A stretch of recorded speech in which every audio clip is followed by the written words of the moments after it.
beating away and their steam potentially steaming up. But right now, let's take these spring conditions. But we mentioned 190 cars, Paul. Therefore, we've probably got about 380 drivers hanging around in the pit lane at the moment, waiting because their team driver is at the wheel, the start driver. Well, yeah, I mean, probably more than that, actually, because it's a 4-hour race, the DMV 4 hours. DMV being the Deutsche Motorsport Verbund, which is one of the various clubs that makes up the kind of national, the overall group of clubs of which the ADAC is another, and so this is a 4-hour race, but many of the teams running with, we picked out the Glickenhaus with 4 drivers, many of the teams with 3, and 2 drivers is rather the exception than the rule, I think. Yeah, there are a handful of those, but again, I think that's possibly down to the third driver being somewhere else and having to skip this round, and rather than bring in someone new just for one round, they seem to be quite happy to take on the challenge. And in dry conditions, I think they're probably less concerned about that than if it was streaming with rain. A bit like Radio Show Limited as well, isn't it? Because Kenneth Heyer, for example, was here at the first round of the VL, at the Nürburgring at the first round of the VLN. He's at the Red Bull Ring in the 24-hour series race at the moment. We've got Renger van der Zande, who was at due to be starting in Long Beach, but he had an accident yesterday, and that car's out. Oh, did he? Weekend. Oh, yes, right. So he can nip back to the Nürburgring then. Yeah. And so there are these various shuffles of drivers. One notable absentee is the Nissan from the Zakspeed team, which apparently will also now not be taking part in the Nürburgring 24 hours. And only coming out later in the year. So it says. Big disappointment. Yes, huge disappointment, because I think that's always been a crowd favourite around the Nordschleife, and I suppose now they have to turn their attention really to those 2 Glickenhauses for being something just completely different to everything else that's on offer. On 2 fronts. I mean, Nissan, yes, because they're a big fan favourite and look something a little bit different as well, but also Zakspeed, local team to the Nürburgring, and again, a team with a huge amount of history and success at the Nürburgring. So a shame we don't have that car, but let's concentrate on what we do have. Can we just look ahead? Obviously, the Nürburgring 24 hours is the big one for 99% of the drivers out there. One little story that popped up since the opening round is the ADAC Nordrhein, who are the organisers and promoters of, or the promoters, I should say, of the 24 hours, has amended its regulations this year because they're concerned about sandbagging ahead of the 24 hours, because obviously there are balance of performance issues. And they've said that any car that's going way faster at the Nürburgring 24 hours than that they'd managed previously, for no apparent reason, will have up to 50 kilograms of ballast added to their car. I'm not talking just before the race. They will even make that decision, that call, during the 24 hours. So you'll see people going up and down the pit lane with sandbags to throw into cars. But that's something to keep the teams on their toes. These VLN races are absolutely fantastic. For a lot of them, this is building up towards the 24 hours, obviously a much longer race for them to get their teeth into. I think, at the risk of getting onto the political aspects of call it what you will, sandbagging, not showing all of your cards straight away, but just a great deal of time and effort is spent by the organisers trying to ensure that balance of performance works, and the success of GT3 is entirely due to the success, really, that the balance of performance technicians have been able to achieve, putting a good, realistic balance of performance onto the car. And inevitably, if you're doing well, then you say, yes, the balance of performance is just right. And if you're not doing well, the first thing you complain about is the balance of performance. So you attempt as much as you can to get the balance of performance to work for you rather than against you. But I think what they're trying to do is not to go around with 50 kilograms trying to load up cars during the race as a success ballast. What they're trying to do is to avoid people even thinking about sandbagging, avoid people even thinking about saying, oh, I better let off here, otherwise they'll know what we can do. Race, and having spoken to racing drivers, most of them don't even want to do it. Most racing drivers want to race. They don't want to be involved in sandbagging. And I think all they're trying to do with the ADAC's new ruling is not to actually impose the penalty, but they're trying to warn people off. And I think we saw an example of that as well last year at Spa 24 Hours, didn't we? When it wasn't quite a case of sandbagging, but the organisers discovered that Mercedes were using some equipment which they shouldn't have been using, hadn't been telling the organisers about it, and ended up slapping, what was it, a 5-minute penalty? It was a visit to the pits and standstill for quite a while, but they were very lucky because a safety car came out at the end of the opening lap, and it enabled them to get through a chunk of their penalty. But I think the point was that it was a very public demonstration of the stern line that the organisers were taking, and I think the ADAC is doing just something similar. Frankly, I think it's what we call good management. Put it out there. Now, one little story that came up. Obviously, a lot of these races now. Snippets are put up on YouTube by many of the fans, dotted out around the circuit, some even in the paddock. And one has had a considerable, huge number of hits since the last round. And it was, I don't know if you saw this one, Paul. It was a collision between Dominic Baumann in his HTP Mercedes and a lower class BMW from the M235i class, so the Fricadelli racing car. And after it happened, whether Thomas Leherr was right or wrong, I don't think he left an enormous amount of space, but Dominic Baumann went for a gap. They collided and had a spin. Nothing particularly unusual in that, not enormous damage, but Thomas Leherr then became a YouTube hero, if you will, because he got out, not content just to go and shake his fist as Baumann sat in the Mercedes, but then he went and kicked the wheel. Then he went to looked so he's going to throw his helmet through the windscreen, and I'm sure he's calmed down a bit from now. But his Bonk Motorsport BMW parked against the side, out of the race, and Dominic Baumann, I think, was very wise to stay in the cockpit. Yes, I mean, obviously we're all human beings. We're all made of different stuff, but emotions are running high, and people have different ways of showing their emotions. I mean, I often think those types of things that come out on screen afterwards, you sort of think, oh, I wish nobody had seen me actually doing that. But, you know, so much of our lives these days are being followed either by internal cameras or people with telephones and things. It's all great if it contributes to people wanting to watch the sport and saying, oh, let's go to the Nürburgring this weekend because this so-and-so happened last time. Not maybe it's a perfect reason, but at least it gets people to the race, and there's no harm in that. It does raise the topic, though, of these multi-class races where you have overtaking moves that are required, not for position, but because fast cars don't want to lose time, come across a slow car, and then have to make a decision as to how they're going to pass it. You know, is it an over-aggressive GT3 driver going past a slower touring class car, or even as we saw at Silverstone during the 24 hours last weekend, there was a TCR car trying to pass a GT car, one of the Lotuses, and again there was a coming together there, split-second decision. You have to decide, do I go left, do I go right, do I brake? And you end up spoiling both your race and the race of somebody else. It's a difficult one, but it's what the sport's about. It is. It's the mix. I mean, some of the GT3 drivers might have the misconception this is a race for 30 GT3 cars and 160 others, but the others are having perfectly good races of their own, and clearly if you're in a touring class car, you haven't got as many horsepower, so you don't want to necessarily get out of line and lose your momentum. But it is what it is, and I think it's all the richer for having this diversity of cars. And of course the GT3 cars are going to be up the front end and doing battle. But again, you talked about the matter of emotion. It does bubble up, and as you say, it could be caught by anyone. But I honestly think it adds to the spectacle of the sport. Let's face it, if you can't get emotional about cars being raced anywhere, but even more so, cars being raced around the Nürburgring Nordschleife, for all 24 and a bit kilometres of it, with just endless epic corners. You could take 30 corners out of this lap and put any one of them in another circuit, and it would become the key corner, just because it is such an incredible piece of racing tarmac. And stringing it all together, one corner after another as well, and I think that's part of it, and part of the attraction, if you will, of the endurance racing aspect is not just driving around the Nürburgring once, but driving it once and then driving it again and then driving it again, and you know, people wax lyrical about the circuit, and I'm sure you've driven around on a tourist lap. I've had a few laps around it in tourist laps. It's like a piece of cake. It's every time you go round, you sort of think, oh, maybe just one more. Another piece of cake, please.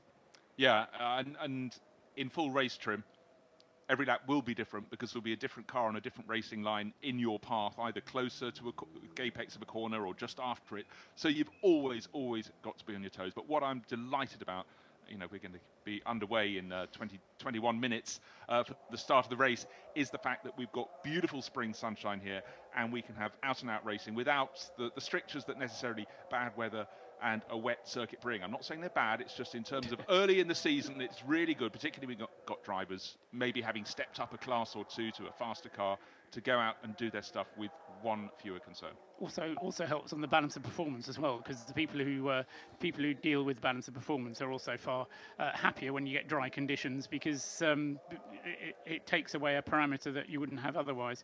We were kind of walking down the grid, and we stopped when we got to the Glickenhauses, which are sharing row 4. Shall we carry on a little bit further down the grid, as you say, with still 20 minutes remaining before the start of the race, although the fair chunk of that's going to be taken up with the formation lap, because they do have one final lap behind the safety car, and that will be starting fairly soon. Row 5 is the second of the BMWs are on the inside of that row, and it's car number 98, which is the faster of the two-row racing, but only the second fastest BMW. It's Marcus Paltala sharing with Philippe Eng. And they'll be sharing that row with the Falcon Tyre, one of the two Falcon Tyres Porsches, a slightly different driver lineup for Falcon Tyres this weekend. Klaus Bachler and Michael Ammermuller sharing the number 4 faster of the two Falcon Tyres Porsches on row 5. And on row 6, we then have another Mercedes, the Black Falcon team car, Adam Christodoulou sharing with Jelmer Berman and Manuel Metzger. They're on the inside of row 5. I say Manuel Metzger is somebody I'll talk to you about in a minute, Bruce, because he's impressed me in his progress over the last couple of years. But on the outside of row 6, before we come on to that, is the first of the Audis, and quite a long way back for the first of the Audis. On the outside of row 6, the Phoenix Racing car, which will be shared by Mike Rockenfeller with Dennis Bush and Nikolai Müller-Madsen, the Danish driver. 3 drivers then in the Phoenix Audi on the outside of row 6. Manuel Metzger, hugely impressive driver, and has taken to the Nürburgring like a duck to water. You get, it's dangerous ever to think there's a status quo in motorsport. Yes. There never ever can be such a thing. But you mentioned someone like Klaus Bachler. He was a guy who in the last 2 years really started to impress in Porsches, but there must be other drivers coming in and starting to make progress, and certainly I've had an eye on Manuel's progress too. Let's hope he can have a cracking race, but this is the beauty, and again, 4 hours is plenty of time to get some really, really great racing in, and for Manuel, let's watch out for him. Indeed, yes. So he's on the inside of row 6. The outside of row 6 is the number 5 Phoenix Audi. Row 7 is then the Bentley. Only one Bentley at the Nürburgring this weekend. Number 37, shared by Christian Mamarov, Nico Verdonk, and Jordan Pepper. So that's the number 37. As I say, only one Bentley. There were 2 at the first VLN round. There's only 1 at this one. And that number 37 on the inside of row 7. On the outside of row 7 is another Mercedes, number 7, the second of the 2 Black Falcon cars, with Hubert Haupt at the wheel, sharing with Daniel Juncadella and Lucas Stoltz. Abdulaziz Al-Faisal is not going to be in that car, although he was originally on the entry list. It's just going to be Hubert Haupt, Dennis Juncadella, and Lucas Stoltz. So that's row 7, and then row 8 is an all-Audi row, and on the inside of row 8 is the Team WRT Belgian-entered car, driven by Frank Stippler, Frederic Vervisch, and Nico Müller. They're on the inside of 8. Outside of row 8 is the team car, the number 49 car, Nico Müller, Marcel Fessler and Robin Freins sharing the sharing the outside of the 8th row. So it's an all Audi WRT 8th row of the grid, number 50 with number 49. And we have movement. The formation lap begins. The assorted, separated grids of cars, but the GT3 cars, the ones that are leaving from that front row. A Mante Porsche, Fricadelli Porsche on the front row, another Mante Porsche, the one that won the opening round, number 911, on row 2, along with the largely black Haribo Mercedes, and then 59, the third Mante Porsche, a bit of a theme going on there, and the first of the BMWs, the black livery one. A lot of the cars at the opening round were in full black livery, but I think a few more have been stick up for this event. But certainly the Audis look very sinister, racing in largely black livery at the opening time. So, grandstands dotted with people. A lot of them will still be strolling to their positions, having been down on the grid or in the paddock before the start of the race. They will be there in time for the start, which will be at the top of the hour, as they say in radio. And right now, conditions are absolutely perfect. If you just dialed in to see round 2 of the VLN, we had a cracking opening round, and with 190 cars, drivers from, I believe, 28 nationalities, potentially 26 different classes of cars, we have got an awful lot of racing to talk about over the next 4 and a bit hours. But I must say the cars look absolutely fantastic in this spring sunshine, Paul. One bit of news that we've failed to give you is that the results from VLN 1 were provisional for a long time, and they've just, depending how up to date you are with the news, they are now official. No particular reason for the delay, except for the organisers wanting to make sure that all the checks and post-race scrutineering checks were validly done. But those all have been done, and no anomalies have been found. So VLN 1 official result is as per the provisional. Now, one of the things they were investigating, it's the first year the top class have had controlled tyres, and they wanted to go through the full due research and process with them. So anyhow, the manager of the VLN, Carl Mauer, said this will not become the norm. We will have results sort of far sooner after the event. Anyhow, all cleared up, full stop on that sentence. And what we can tell you from the opening round is that the yellow and green 911 Porsche, just going out of the picture, was the winner last time around. Romain Dumas, Fred Machiavicki and Patrick Pilet at the wheel, but it was a super close race. Porsches filled. It was Porsche, Bentley, Audi, 4 Audis in a row, Mercedes. Groups, but I have a feeling this time Porsche looking much stronger, not just one car at the front. They have majority of the front 3 rows of the grid. Yeah, but the times are so close through, so you never know quite how this is going to pan out. I mean, yes, Porsche do have the fastest 3 cars, and as I said, the Audi's fastest Audi relatively far down on say the 6th row of the grid, so the Bentley on the 7th row of the grid, but with a 4-hour race, it's not about outright speed, and it's about being able to get your car to the finish without getting in anybody else's way, without getting yourself clobbered by anybody else, without having any problems. Even little things like planning your pit stops. When you've got a 26-kilometre circuit, you've got to make your pit stop. You can't say, oh, we'll just do one more lap. You've got to come in on the lap you're supposed to come in on. Driver lineups. There are some driver team mixes that are better than others. So although the first driver may be good, the second or the third may not be quite so familiar with the Nürburgring. So, I mean, obviously Manthey coming into the race as favourite, A, because they're at the front of the grid, but B, because they won the first round. But I don't know. I can tell you who's in the first few cars as a bit of a start. Number 12, the Manthey Racing car, Otto Close will be starting that car. 31 will be started by Norbert Ziedler. 911, the Manthey car, will be started by Richard Lietz. The number 8, Haribo Mercedes, Uwe Altzen will be starting that. The 59 car, the Manthey Racing Porsche, will be started by Harry Prochik. 43, the BMW from Schnitzer, will be started by Timo Scheider. The 2 Glickenhauses, 704, started by Jeff Westphal, and 702 started by Thomas Mutsch. in number 98, the Row Racing BMW. That'll be started by Philip Eng. And number 4, Falcon Motorsports, that car will be started by Klaus Bachler. Thanks very much, Paul. While we see the leading cars on their formation lap going around some of the epic parts of the circuit, the wonderful dip, Fuchsruhe, Adenauer Force, they're getting around still the last grouping of cars. Is it the last few cars? I believe it's the production-based cars leaving the grid as we speak. Conditions still perfect, a little bit of wind in the air. You can see the fir trees in the background oscillating from time to time, but largely conditions as good as they can be, and a couple of starters from pit exit. I don't suppose that will really define their race, but a couple being held there, so probably a mere 188 cars on the circuit, Paul. Yes, quite.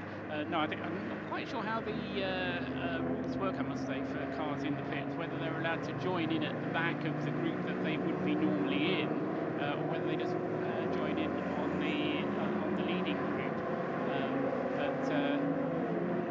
Obviously see that once the race gets underway, which, as I say, it will do in about 10 minutes' time. We're still 10 minutes from the start of the race.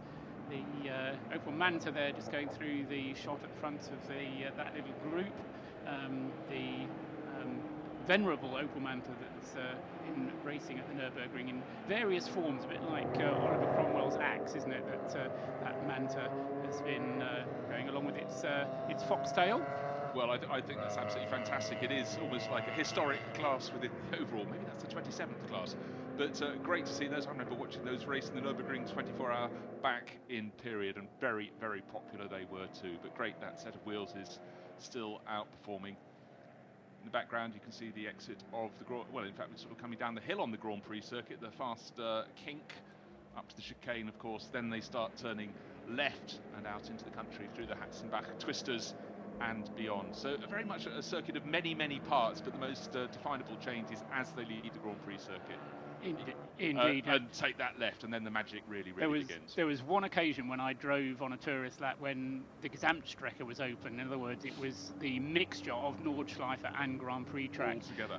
So you had the whole track, and in my, as it was then, Audi 80, I felt so much more comfortable, if you will, driving around the Grand Prix loop, because I knew that as soon as I did lose control, I'd just be heading off into a gravel. Well, I didn't lose control, but wasn't driving fast enough. But the fact that there was lots and lots of gravel bed available to me to use should I have needed to did make life a lot more comfortable. And then when you turn left to start going through the Hatzenbach, and you realise just how close the barriers are, and what a stupid little bit of grass there is between what is a huge curb and the grass, that you really do want to keep it between the white lines.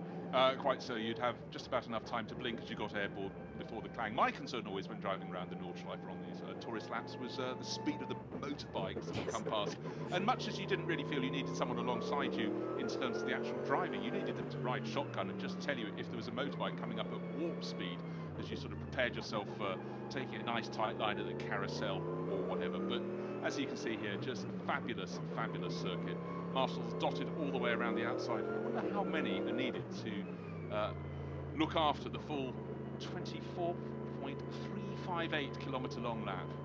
An awful lot, and how long it takes some of them to get to their posts. A lot of them would have their briefing and have to head straight out, drive maybe 15 kilometres to get to the far end and twist your way up the dirt tracks to get to the sides of the circuit. But there they are. You can see them waving their flags vigorously as we ride on board the. Well, it was interesting to see how many onboard cars we have with the camera on the Haribo Mercedes, which is starting right at the sharp end. That's starting from fourth on the grid. Sorry, I beg your pardon. Uwe Altsum at the wheel. Yes, there's 3 cars ahead, but I think the 4th car that we can see ahead is the pace car, which is leading them round. The Opel Manta, just having talked about it a moment ago, to just give that one its number. It's car number 617. It's racing in the H2 class, in which it has 4 other competitors. The drivers Volker Streichek, Peter Haas, Olaf Beckmann, and let's say that car entered by Kisling Motorsport, and will be a firm fan favourite. It's got a field full of, there's an Opel Calibra, an Opel Astra, and 2 VW Golfs in the same H2 class that the Manta is in. Well, quite a change for Volker Streichek, because he had a sort of family-entered car that won its class last time out in round one. It was the Cup 1 class, Opel Astra OPC Cup cars with Lena, Robin and Volker Streichek together. Okay. So Volker, just an Opel man through and through and through. Somebody whispers to us that he actually had 2 cars, so more successful in the little Opel rather than the big Manta, or the bigger Manta. So thank you for that little bit of information. I must say the onboard shot giving us plenty of additional information, as well as the view out of the front of the number 1 Gigaspeed Porsche 911 GT Cup car. We get a shot of the driver at the wheel. We get a shot out of the back of the car as well, in addition to a speedometer and also a time, which I suspect in a real lap would be a lap time. We also get a stress level. I don't quite know how they measure his stress. What, yours or mine? Yes, quite. Stress level watching the screen. And a Gigaspeed, presumably also sponsored by Vodafone, G measure as well. So plenty of information on our screen there, as well as throttle and brake. So. And it's got the number 1 on the side of it, because it's one of last year's champions. It's Alexander Mies, brother of Audi racer Christopher Mies, and he's sharing that with Tim Scheerbath and Steve Jantz, and they're running in the Cup 2 class car for the Porsche Carrera Cup racers. And just getting a chance to see the right-hander before he starts. That's the corner that leads us on up the hill towards the carousel. It looks that way now. If you've never been to the Nürburgring, go. I was having a dramatic pause, and you cut it in there, Paul, but absolutely so. And in weather like this, and again, Paul just mentioned how close the barriers are to the side here. Are they not? That is the very nature of the beast. Move them back and it would change its nature. It would still be an amazing circuit, but this is the focus. And just think about it, the GT3 class cars, in the 4 hours in the opening round, they managed 28 laps. That does involve a fair bit of lapping of slower cars, and you've got to plot your line, because if you go on the outside line and the car in front hasn't noticed you, you're going to be heaved off into the barriers. A little bit of caution, actually maybe quite a lot of caution, is really, really required. And the car we see in front of the Haribo Mercedes was the winning car last time out, but with just, I think it was 12 laps under their belts. No, sorry, it wasn't 12 laps. Sorry, with 2 laps to go, start of the penultimate lap, the car that was challenging another Porsche, Lawrence Van Toor, the Falcon Porsche, got it wrong in conjunction with the back marker and went and biffed the barriers, wasn't able to continue, no points on the board for them. So 26 laps completed beautifully, started the 27th, it all went wrong. So ever the caution is required. But right now, just enjoy the view forward from the car that will be starting 4th, the first of the Mercedes, this one from Haribo Racing, looking at the lurid but I think fantastic livery. Well, certainly in terms of a commentator, we like the ones that stand out of the winning Porsche from last time around. One of 3 from Manthey Racing that are filling the 3 of the first 5 positions. Yeah, as long as they're not all brightly coloured, and they're not all brightly coloured the same colour. It is good to have distinctive liveries, as you say, Bruce. It just enables you to pick out the cars that little bit more easily. But as I say, you get them all the same colour, and it just hurts the eyes in the end. But you're right, they're heading around then on this final formation lap. The stress levels will be just going up a little bit now. They're heading up towards the Schwalbenschwanz, the little carousel at the moment, which will bring them around and then spit them out onto the long straight after the Galgenkopf corner, the Gallows Head corner, which, as I say, follows the Schwalbenschwanz and immediately precedes the long straight. You were talking about the segments of the circuit. I always kind of split it into 3 roughly, but I mean, it depends how you want to do it, with the Grand Prix loop obviously being one, the long straight is the other, and then there's the rest. And now you can break down the rest as much as you like, but the rest is just a sequence of ups and downs and the various blind corners that you can get. Now, how many corners are there around the 24.35?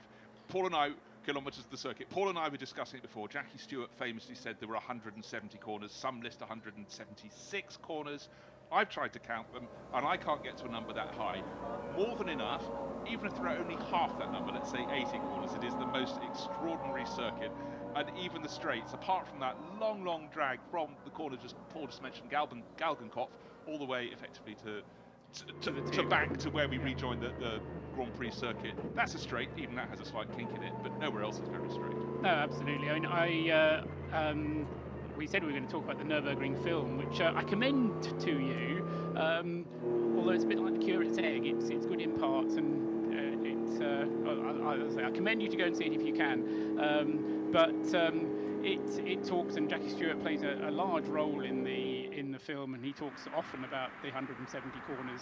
I think it doesn't really matter. I'm with Bruce. I wouldn't put it very much over 70, but it doesn't really matter what you count as a corner. It doesn't change the overall character of the beast. It doesn't matter at Silverstone, for example, whether Luffield is one corner or two.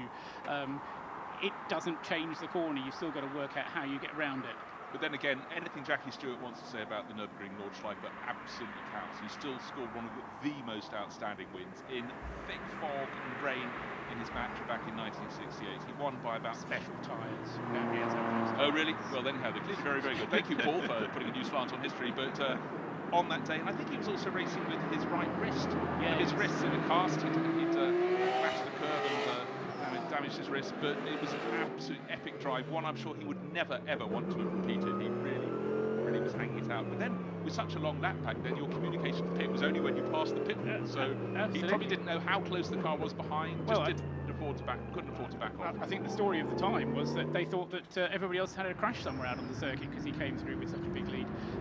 Cars then coming down into Tiergarten, the last S-bend, which brings them onto the off the long straight onto the Grand Prix loop, or past the Dorint Hotel into the start-finish area, and closing up into 2x2 formation. And this is where you realise just quite how narrow the circuit is, Bruce. With two abreast, it's filled the full width of the circuit, hasn't it? Yeah, I'm just noticing that three Audis running together are all gunmetal grey with a red stripe on the middle. These days, each motorsport on Mercedes put different coloured flashes. But anyhow, from pole position, it looks as though we're going to have side-by-side Porsche's down towards the first corner. They've still got quite a distance to go, four abreast in the second row, but it's the outside of the front row. I'm afraid the pole sitter has been gobbled up. He's down in about 8th place now, but it looks like that was also close. Norbert Siedler, more experienced in a 911, takes the lead down into turn one for Fricadelli Racing.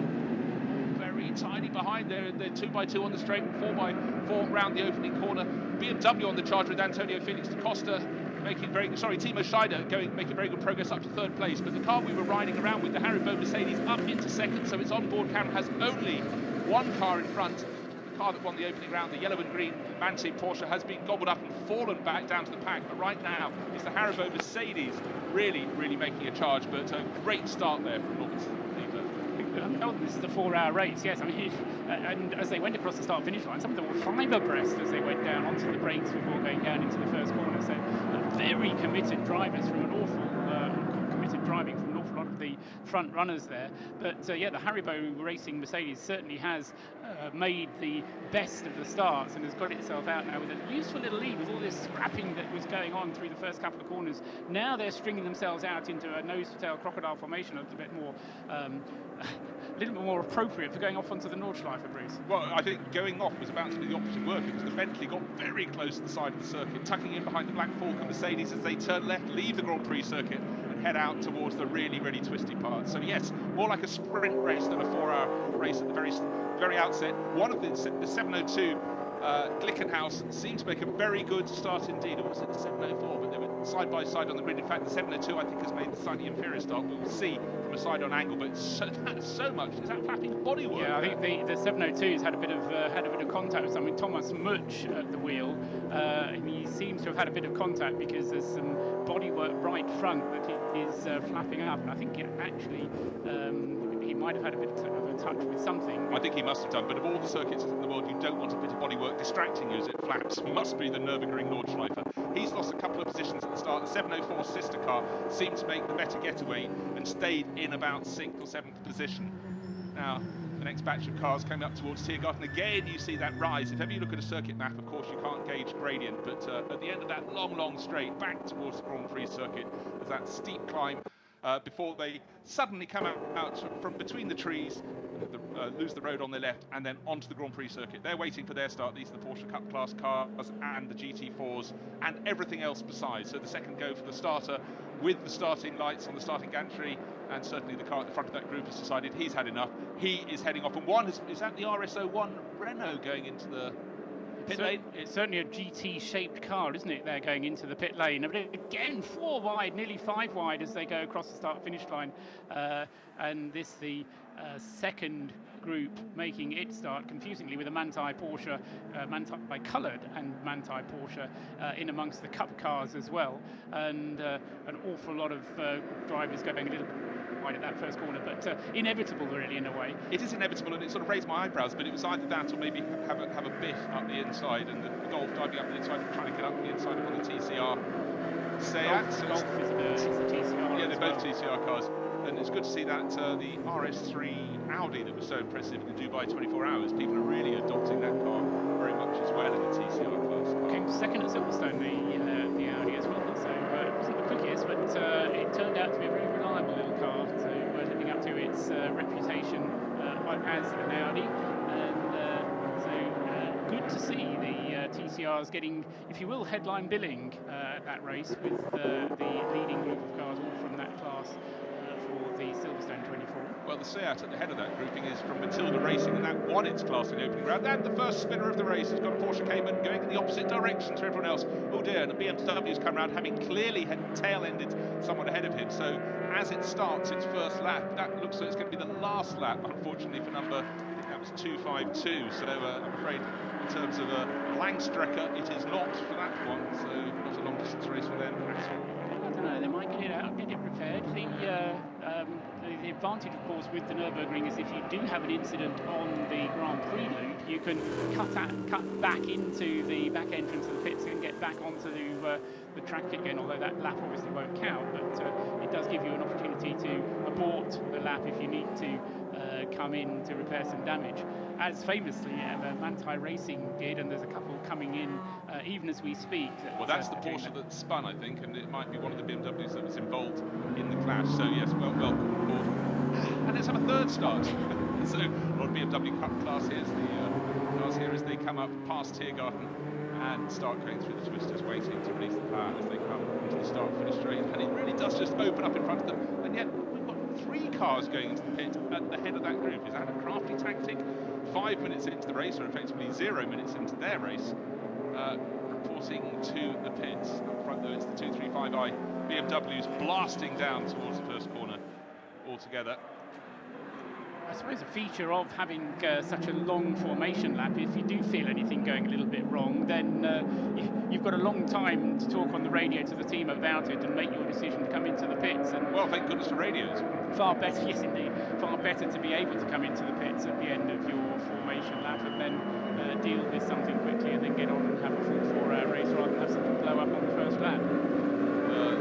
BMW, the head of that BMW group is from Bonk Motorsport. That's the other one of last year's champions. That's Michael Schrey, and last year he was partnered with Alexander Demise, but he's stayed on with the Bonk BMW team, and they're good friends of ours as we race around the world. They do a lot of the long distance races elsewhere. Oh, out wide, high, and not really terribly handsome there at all off the circuit. About to rejoin. So we have 3 hours and 50 odd minutes to go, and the cars side by side, and some staying on the circuit. By and large, the driving on the opening lap has been very good indeed. If you didn't expect a couple of spins among 190 cars, then you haven't been to a motor race before. I think it's Thomas Jaeger leading that little group for in the BMW Cup 5 class, the 235i BMW Cup cars, and just gives you an indication. I mean, we kind of it's easy to overlook the Cup class cars, but as Bruce was saying earlier on, very popular, the BMW class cars. But when you get drivers the quality of Thomas Jaeger driving, that's a 666 numbered car, then it is an indication of just quite how seriously a lot of these teams are taking the event. So the final group heading off through the Hatzenbach and on to the Nordschleife, which means that in about 2 minutes' time we'll get the leading group of GT3 cars. So even if you were at the circuit, you sort of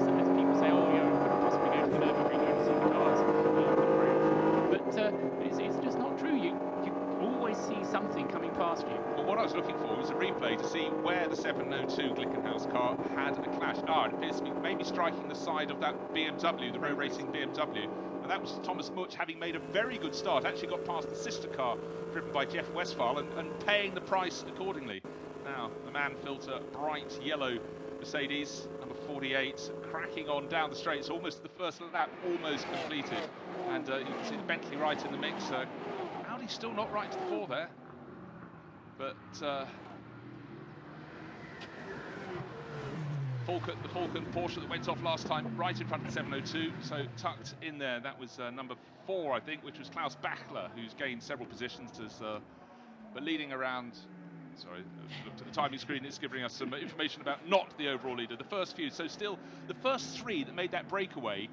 Look at the advantages they've got. About 5 seconds before the next grouping comes through, and it's still in 3rd place. It's still Timo Scheider. 2nd place, it's still the Haribo Mercedes that was so strong off the start line with Uwe Altston, but Ziegler took the lead at the start. And the first 3, it's absolutely imperative they've made the break, and they've done it right from the outset of the race. Yeah, I mean, there were 2 thoughts that came to me there. One was just how close they were, those 3, and then the other was how much they've broken away from everybody else. You know, you've got this idea of kind of a bit like you do in cycling, making the break and putting the psychological battle on the rest of the field. Great battle going on as well down at the bottom end of the Grand Prix loop between the BMW and the Bentley, the number 37 Bentley and the 98 BMW, absolutely together there, and the Bentley really does want to try and make that pass, but he's not been able to do it. And just ahead of them, you can see last race's winner, the green and yellow Porsche, but just in front of it, the Glickenhaus has now lost the fender on the front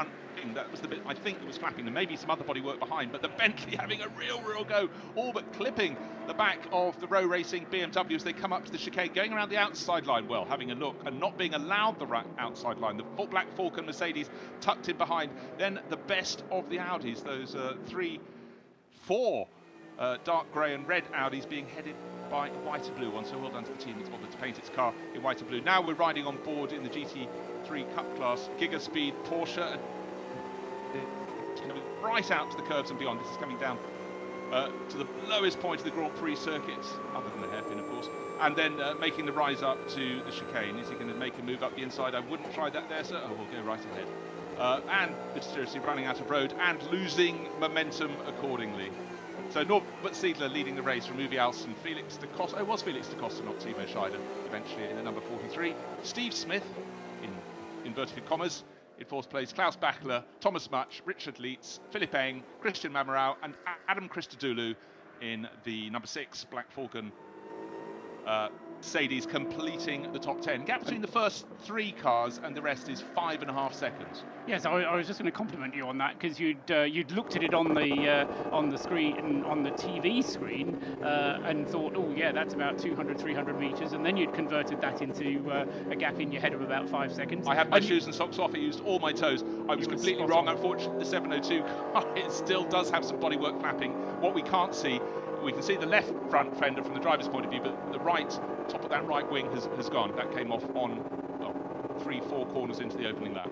Yeah, and it's difficult to say how much that will affect him, because he's on the left of the car. He's on the left of the car, but it could affect the way that his visibility for overtaking slower cars. They haven't got to the point yet where they're into the lapping of slower cars, but it could just affect his ability to judge how he is going to be able to get past cars. We'll see how he goes, and in fact there was a slower car that they were coming up to there. Now here is the new front end for the 702. Glickenhaus hasn't got that number on it yet, but clearly the damage done in the first few corners, so that whole nose section is going to be replaced. So that's really bad news indeed for Thomas Much, who was so quick off the starting grid when we had, as you mentioned, Paul, the cars coming down 4, even 5 abreast on the rolling start. Right now we're with the 702 car, that whole front section will be replaced. And I was just thinking, from the driver's point of view, after the first half a lap with that flapping bodywork, he must have probably now thought, it's damaged, but it doesn't appear to be getting any worse. But the team, just in case, has got that nose section ready.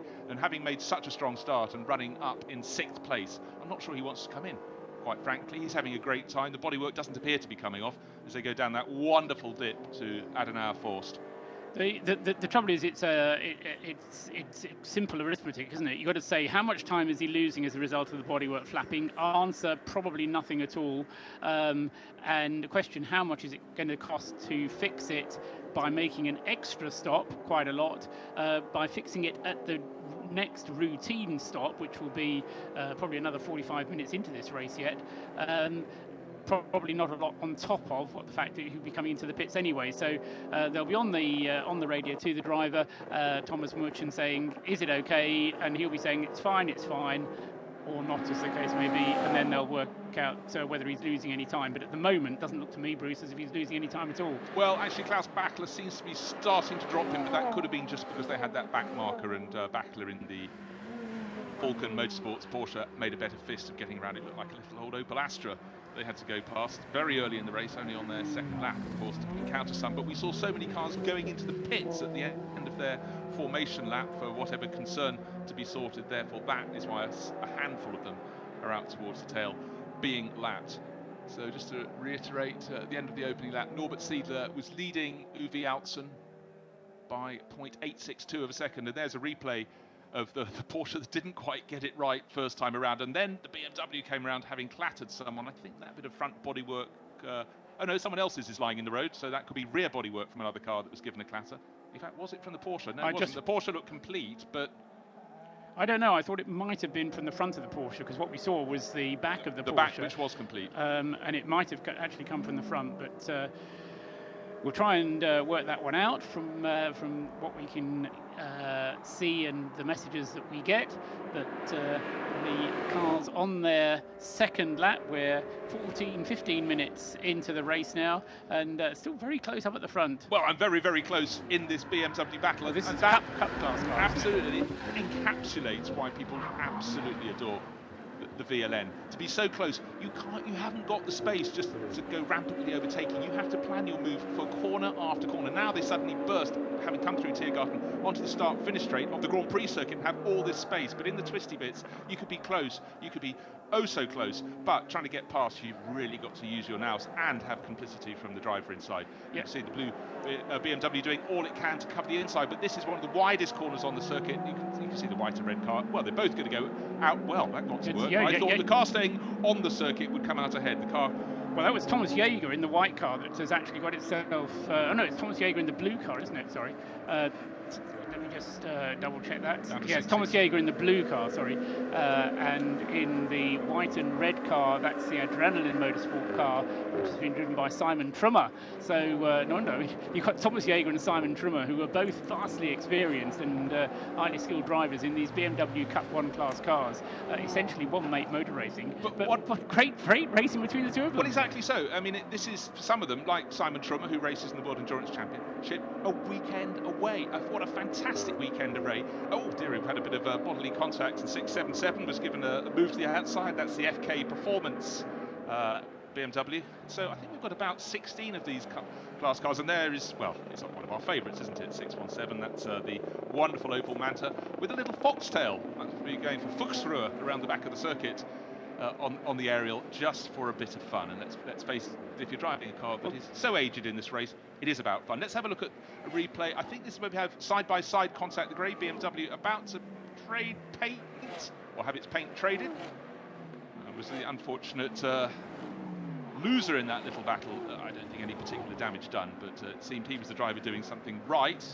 He was a little vague on corner turn-in and given a clout for his troubles. I'm not even sure there was contact there. I think it might even have been that he kind of backed off it because he thought there was about to be contact. Okay, here comes the lead battle. There's another Opel Astra, not the one with the foxtail, but this is Norbert Siedler, still with tucked in behind him, Uwe Alssen, Antonio Felix da Costa, now starting to fall back a little bit towards, looks so we've still got the Steve Smith front Porsche in fourth place, Klaus Bachler fifth, Thomas Mutsch in sixth, and now the Audis starting to try and make their presence felt. 704, Glickenhaus just keeping them at bay as they closed in big time under braking on the first corner. 704 is the one with all of its bodywork. That was started by Jeff Westphal, but certainly the quicker of the two on the opening lap was the team car, the sister car, coming into shot now, missing a bit of bodywork. That's 702. And being pushed very, very hard indeed. Richard Leitz driving the winning car from the opening round, back in the traffic. So he's going to be rather frustrated, and certainly plenty of traffic from the Audis. They qualified outside the top 10.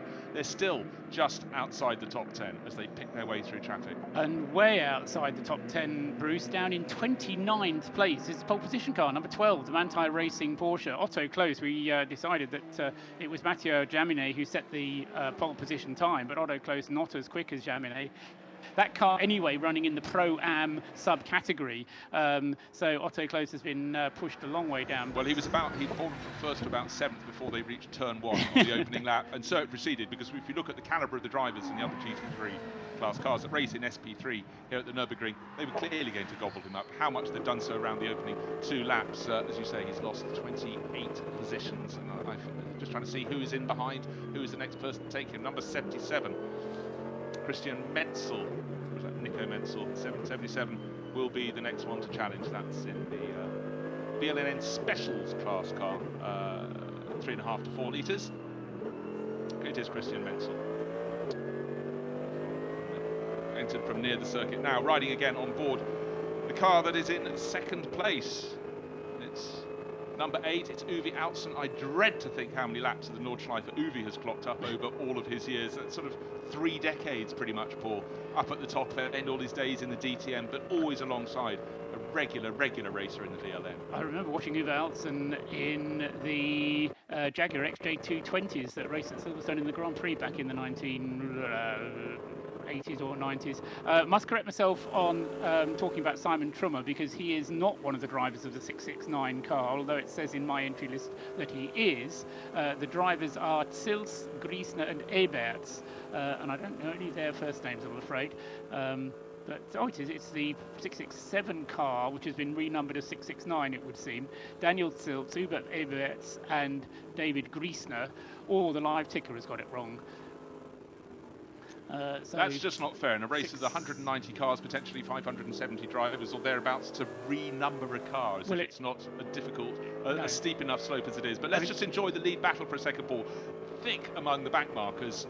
We can see our race leader, Norbert Siedler, being chased and losing a little bit in traffic, and then maybe able to gain again is Uwe Autsen. Autsen can get close, but looking at the speed of Siedler, there's no way he's able to get past unless Siedler, the Mercedes really is closing in, gets a little bit tripped up. But at this stage in the race, you just don't want to be taking any risks at all. Now we're riding on board, with the 48, that's the HTV Motorsport Mercedes, and that is some way down the order at the moment, just looking down the screen to find it. Indy Doncher in 24th position, going past.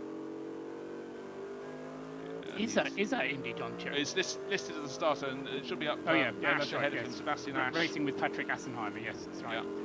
Yes, gets very close there as the Mercedes are battling through the traffic, and you really do have just room for one car alongside another one to do the overtaking, and slightest mistake from either, and you'll have side-to-side body contact, but managing that very well in that group. Well, what we saw, in fact, was Sebastian Ash getting a little bit twitchy. He got a lot of understeer as he went to the outside. The front started washing away, and so he would have had a little moment in the car, thinking about it all with himself. There's the Matilda Racing Seat in the TCR class, still having this fantastic battle with the Golf. They've been separated by less than a second since the outset of the race. Now they're getting slightly separated. Is that a GT86? No, it's a Porsche Cayman going around the outside of that. So the Seat going, thank you very much, I'll take whatever advantage I have. Get that Golf off my tail. But for 806, things swung their way. I'm sure they could easily swing back the other way. But the 802, the Matilda Racing Golf is now in second, I beg your pardon. It's the 806 in front, which is also from Matilda Racing. That's how I confused myself. Same livery, different cars. And I checked at different points and found them both in Matilda Racing, but it was the Golf that won the opening round. You were talking about Michael Schrei, weren't you, in the Bonk Motorsport BMW Cup car, the number 691. That's fallen all the way to the back of that particular class, number 691. So the Bonk Motorsport team with work to do there. Well, we just saw it being overtaken, so it just showed how far down the order it was. When I say overtaken, I mean lapped. Yeah, it's quite. I think it's the last car in its class, if not in the race overall. Meanwhile, back at the front, the battle continues between the Porsche and Mercedes. 0.399 of a second on the last checkpoint. And that's on the third lap of the race, with 22 minutes of the 4 hours gone. and first pit stop's not really due until around about lap 8 or 9. So plenty of racing yet still to be seen out on the circuit. I think these TCR class cars must be great fun around the Nürburgring Nordschleife. We've seen them at all sorts of circuits around the world as TCR has blossomed, but in many ways also blossomed not necessarily in the main TCR championship, but the cars are so popular they've filtered out into all sorts of 24-hour racing series, here to the Nürburgring for the VLN, and just seem to be really fun racing cars to go out and compete. 820 is Jens Ludman. That's the Seat model, but obviously in the TCR we have a Honda, we have Audis, we have Seats, of course, the Audi, VW Golfs, and also a Peugeot. Yeah, there's supposed to be a Peugeot 308 in there as well, and from Bonk Motorsport, number 308, a Peugeot 308, appropriately enough. But no, I mean, proper racing cars and providing very good, close, competitive racing.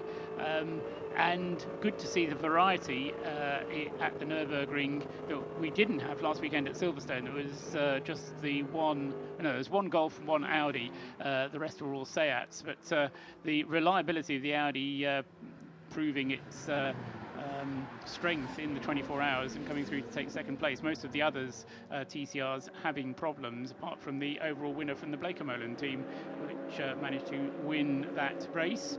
Well, most of the other TCR cars, particularly the Seat, have got several seasons under the belt. When we, at the tail end of January, the Dubai 24 Hours, when that RS3 Audi turned up, I mean, it wasn't the case of the paint being wet. I don't think the paint had even been applied, but it got out there, had its ups and downs, but it was consistent and it made it to the end. Absolutely, and I think all of the RS3s that they've built have now been sold. If not the complete, you know, I think they're. I think they're having to build another run, as it were. Yeah, I think the order book was full by Dubai, or certainly in the next week, because it made a very strong start. It looks, we haven't seen a sight of our leader for a moment or two, Norbert Siedler in the number 31, the Fricadelli Porsche, but what I could see, last time we had a view through the windscreen of the number 8 chasing car, the Haribo Mercedes, there was no Porsche up in front, so either Siedler's made a bit of an escape through traffic, we'll keep an eye on that, but certainly the Haribo Mercedes did not have that red and white Porsche just in front of it. We can pick out, now here's a battle between two cars that fought for victory in round 1, the Falcon Motorsport Porsche. That's Klaus Bachler on board, and now 911 right on his tail. Richard Lietz, that's the bright day glow in any weather condition. Porsche trying to look down the inside, but Klaus Bachler saying, no thank you, I shall stay in 6th place. You're going to have to find another place to come on past me. Tucked in behind the BMW now of Philip Eng. The black Falcon Mercedes going a little bit wide at turn 1. Don't think it lost the position. Might have got its tyres a little bit dirty. Talk very much about the Audis at all. They're starting to make their presence felt. That's Christoph Haase. Where is he there? Is he in the top 10? No, he isn't. He's 16th. Down in 16th place. Well, in fact, he's 16th place, 16 seconds away from the race leader. But right now, let's just enjoy the battle between Klaus Bachler in the turquoise and mid-blue Falcon Racing Porsche, and right behind Richard Lietz in the yellow and day-glow green Explosion. Mini not wanting time in pit, but sadly the 388 is sitting there, and very early in the race for that. So I can't tell if that's Ralf Zenson heading to Fabian Peitzmeier or another driver called Tony Stark. It's Fabian Peitzmeier in the car at the moment. We can see that on his helmet. So he is having work done, tyres checked. Just going back to the positions, and the leading Audi at the moment, I reckon, is, in fact, it's just changed, hasn't it? Conor De Filippi. Down, yes, it is Conor De Filippi. In 15th place overall in the number 50 car, which is the second of the two WRT class cars. That has changed, because when I was starting the sentence, there was someone else who was leading that class. Someone else has shed a tyre car. Well, they've got the carcass, but the rest is lying there. So we'll give you an Audi update in a moment. But that's not at a point where there's a marshal's post anywhere particularly close, I don't feel, where that no, tyre's... there's a safety car coming. Well, that was incredible. Well, we don't know when the tyre carcass came off. Is it off the HCP Motorsport Mercedes that's coming into it might pits? be, yes. In it comes, yes. The man filter car there. And that's number 48. And that, I think, was driven by Indy Doncher, we reckon, to start race, the young Dutch racer. Can't see from this angle if that front left corner is down. Maybe it is think- very slightly. I think you've nailed the corner, the front left, but there's another car just ahead of it, and the camera will tell us shortly what they're going to do about the car. Here we go, front left. No, front left is fine. So maybe it's not that car. Maybe the other front left from the driver's point of view. His head covering it. That was the one I meant, actually. I thought it was that one. Well, he's got enough rubber there. Well, anyhow, untoward, and that was running just outside the top 10. It's now obviously falling down the order because that was a slow run-in for whether that's Indy Doncher or Patrick Assenheimer. Again, riding on board Haribo Mercedes. Uwe Altzen, very strong start to the race, but I'm looking to see who is immediately up in front. Well, that's not a car that's affecting him. It hasn't got all its bodywork.